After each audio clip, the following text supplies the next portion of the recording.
तो देखिए, आपको मैं सबसे पहले मैं दिखाना चाहता हूँ 2018 का जो ग्रुप डी का आया था कट ऑफ उसके बारे में, ठीक है? उसके बाद हम डिटेल जानेंगे कि कितनी टोटल सीसीए कैंडिडेट 2024 वाले बेंच में अप्लाई किए हैं और कितना कैंडिडेट ऑफिशियली सीसीए कैंडिडेट है, ठीक है? तो देखो दोस्त, ग्रुप डी की अगर हम कट ऑफ की बात करेंगे 2018 की, ठीक है? तो यहाँ पे अगर आप जनरल कैटेगरी की बात करें, जनरल में यानी कि जो नॉन सीसीए है, जो सीसीए नहीं किए हैं, उनका कट ऑफ देखें तो लगभग 77, जनरल का ओबीसी का 72 है, एससी का 67 है और एसटी का 57 है। ये आरआरबी गुवाहाटी है, ठीक है? कौन सा आरआरबी है? गुवाहाटी है, ठीक है? उसके बाद जो एक्स सर्विसमैन होते हैं, जो रिटायर होते हैं आर्म फोर्सेस से, उनका कट ऑफ यहाँ पे देख सकते हो। जनरल का 40 है, ओबीसी का 30 है और एससी का 31 है और एसटी का 31 नंबर है, ठीक है? और सीसीए कैंडिडेट इन रेलवे यानी कि जो सीसीए किए हैं रेलवे से अप्रेंटिस से, उनका कट ऑफ कितना गया था? तो जनरल का आप देख सकते हो लगभग 40 गया था और आपका ओबीसी का 30 नंबर पे, एससी की बात करें तो 30 नंबर पे, एसटी की बात करें तो 31 नंबर पे, ठीक है? एक कट ऑफ है ना दोस्तों, ये कट ऑफ आपका नॉर्मलाइजेशन किया गया है। सीसी का जो कट ऑफ है नॉर्मलाइजेशन किया गया है, जिसमें से 2/3 भी किया गया है और 1/3 भी किया गया है, ठीक है? यानी कि जो भी कैंडिडेट अगर 2018 में अप्रेंटिसशिप करके वैकेंसी अप्लाई किए थे, अगर आप लोग सीबीटी में अगर 25 नंबर या फिर 30 नंबर भी लाए थे, उनका यहाँ पे सिलेक्शन हुआ था। मान के चलते हैं 2/3 करेंगे, मान के चलो 30 नंबर है, ठीक है? 30 नंबर है, इसका अगर आप 2/3 करेंगे तो कितना हो जाएगा? 3 हो जाएगा, ठीक है? और यहाँ पे कितना हो जाएगा? यहाँ पे 10 हो जाएगा, 10 दूनी 20, ठीक है? इसका 20 नंबर हो जाएगा, ठीक है? यहाँ पे 20 नंबर सीबीटी का हो जाएगा और एनएससी का मान लेते हैं कोई कैंडिडेट 60 नंबर लाया है, तो 1/3 करेंगे तो इसका समझ लेना 20 नंबर, ठीक है? तो यहाँ पे 20 40 नंबर देख सकते हो। यहाँ पे 30 नंबर कैंडिडेट लाने वाले का सभी का सिलेक्शन हो गया था 2018 में, ठीक है? तो इस बार यहाँ पे पॉसिबल नहीं होता है कि 2024 वाला बेंच में इतना कम नंबर पे आपका सिलेक्शन होने वाला, ठीक है? अब हम आपको रियल डाटा में बता देता हूँ कि 2024 में कितने सीसीए वाले कैंडिडेट अप्लाई किए हैं फॉर्म, ठीक है? तो अगर यहाँ पे देखेंगे तो जो रेलवे की तरफ से बताया गया था समथिंग 1 लाख आपका 31,000 समथिंग सीसीए कैंडिडेट रेलवे से फॉर्म अप्लाई किए हैं, ठीक है? तो दोस्तों देखो, मैं आपको क्लियर कर देता हूँ, इतना कैंडिडेट सीसीए से नहीं है, क्योंकि रेलवे ये नहीं मांगता है कि आप लोग रेलवे से ही सीसीए कैंडिडेट अप्लाई करो, या तो फिर अदर डिपार्टमेंट से अप्लाई किए होंगे, ठीक है? मान के चलो, देखो, एक रेलवे एक ऐसा डिपार्टमेंट है जहाँ पे सीसीए बहुत ज़्यादा कैंडिडेट करते हैं, जैसे में इसरो हो गया, डीआरडीओ हो गया, नेवी हो गया, सेल गेल भेल हो गया, ठीक है? उसके बाद एनसीएल हो गया, बहुत सारे कंपनी है, प्राइवेट कंपनी है, गवर्नमेंट कंपनी है, वहाँ से कैंडिडेट आईटीआई करते हैं। वो भी कैंडिडेट ने फॉर्म को अप्लाई कर दिया, ठीक है? तो देखो, मैं यहाँ पे आपको क्लियर कर देता हूँ, लगभग 40% सीसीए कैंडिडेट है, ठीक है? और मान के चलना आप 60% आपको अदर से जो सीसी कैंडिडेट है, 60% अदर से आईटीआई मतलब आईटीआई करके अप्रेंटिसशिप किए हैं, ठीक है? तो 40% अगर 1,30,000 का अगर आप 40% निकालेंगे तो समथिंग यहाँ पे 50 60 के बीच में अराउंड आ रहा है। और जो ऑफिशियली नोटिफिकेशन आया था उसमें लगभग 45,000 सीसीए कैंडिडेट है रेलवे से, ठीक है? 45,000 सीसीए कैंडिडेट है रेलवे से जो 2024 वाले बेंच में अप्लाई किए थे, ठीक है? तो सेफ स्कोर कितना जाएगा इस बार, ठीक है? तो दोस्तों देखो, इस बार का सेफ स्कोर की अगर हम बात करेंगे, ठीक है, तो देखो, सीबीटी की बात करें तो सीबीटी में जो भी कैंडिडेट यहाँ पे ध्यान देना, लगभग 45 से लेकर के अगर आपका 50 नंबर आ रहा है, ठीक है?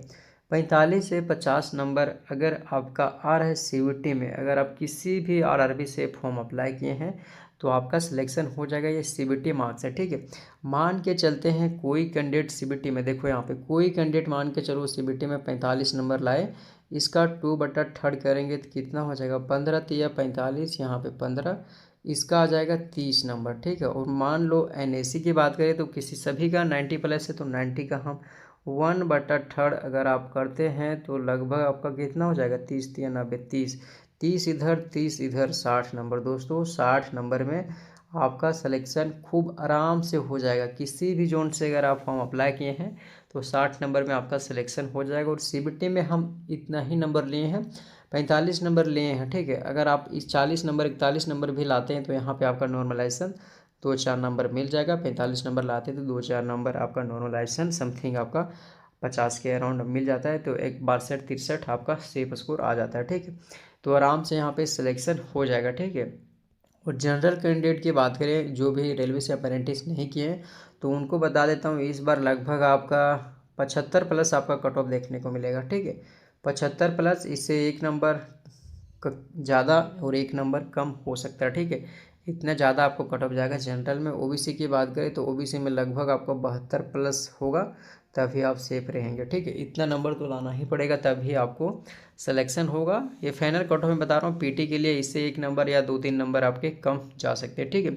सीसीए कैंडिडेट को पीटी पेट नहीं देना पड़ता, आप सभी को पता है कि सीसीए कैंडिडेट को फिजिकल एफिशिएंसी टेस्ट नहीं देना पड़ता है, सिर्फ सीवीटी स्कोर करो और आपका फाइनल डॉक्यूमेंट वेरिफिकेशन के लिए कॉल आने वाला है, ठीक है।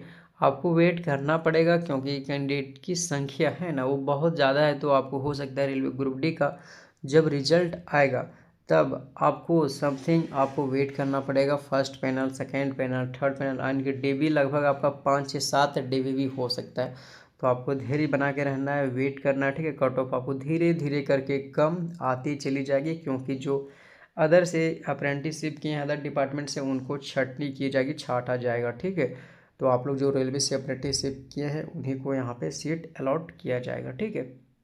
अब हम बात करते हैं रेलवे ग्रुप डी का रिजल्ट कब तक आएगा। तो दोस्तों 15 अप्रैल तक रिजल्ट नहीं आएगा, 15 अप्रैल तक रिजल्ट नहीं आएगा क्योंकि CCA डबल ए जो कैंडिडेट है वो कोर्ट केस किए हैं, ठीक है। तेलंगाना हाई कोर्ट में केट कोस किए हैं, ठीक है। क्यों किए हैं तो उसको मैं आपको बता देता हूँ। क्योंकि देखो जो भी कैंडिडेट 2022 से पहले अप्रेंटिसशिप करते थे उनका CBT एग्ज़ाम होता था, ठीक है। यानी कि अप्रेंटिसशिप में थ्योरी एग्ज़ाम होता था, प्रैक्टिकल भी एग्ज़ाम होता था, तो उनका यहाँ पे मार्क्स लगभग 60% या फिर 70% मिलता था, ठीक है। और अब जो अप्रेंटिसशिप रेलवे से कर रहे हैं उनको सभी कैंडिडेट को 90% दिया जा रहा है, सभी कैंडिडेट, क्योंकि थ्योरी बेस है, सिर्फ आपका पूछा जाता है, ठीक है। तो इतने में आपको 90% मिल जा रहा है, इनको एग्ज़ाम के थ्रू 60 से 70% ही दिया गया था। तो इन्होंने कोर्ट केस किया, ठीक है। इन्होंने कोर्ट केस किया है कि इसको हटा दिया जाए, 1/3 मार्क्स को हटा दिया जाए, सिर्फ CBT एग्ज़ाम पे CCA कैंडिडेट को सिलेक्शन किया जाए। आपका भी मांग सही है, आपके पक्ष में हम हैं, क्योंकि पहले थ्योरी प्रैक्टिकल एग्जाम होता था, उसके बाद 60-70 नंबर आता था, अब सभी कैंडिडेट का 90 प्लस आ रहे, तो सिलेक्शन अगर 1/3 का रेशियो रखा जाएगा तो 90% लाने वाले कैंडिडेट का ज़्यादातर सिलेक्शन होगा और ये कैंडिडेट का सिलेक्शन यहाँ पे नहीं होने वाला है। तो यही कैंडिडेट यहाँ पे कोर्ट केस फाइल किए हैं, ठीक है।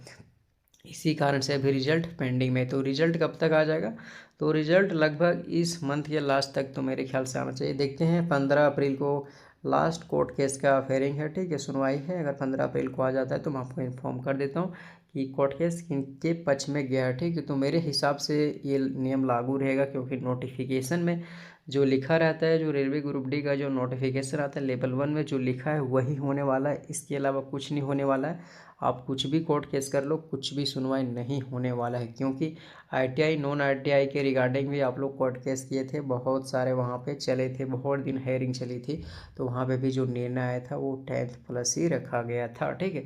तो इस बात को ध्यान रखना। कट ऑफ मैं बता दिया हूँ, समथिंग कट ऑफ बहुत ही कम जाएगा, सेफ स्कोर मैंने बता दिया है। 2018 का कट ऑफ देखे तो देख सकते हो आपका बेंगलोर का है, सेम है, 40, 30, 31 नंबर पे आपका सिलेक्शन हुआ था, ठीक है।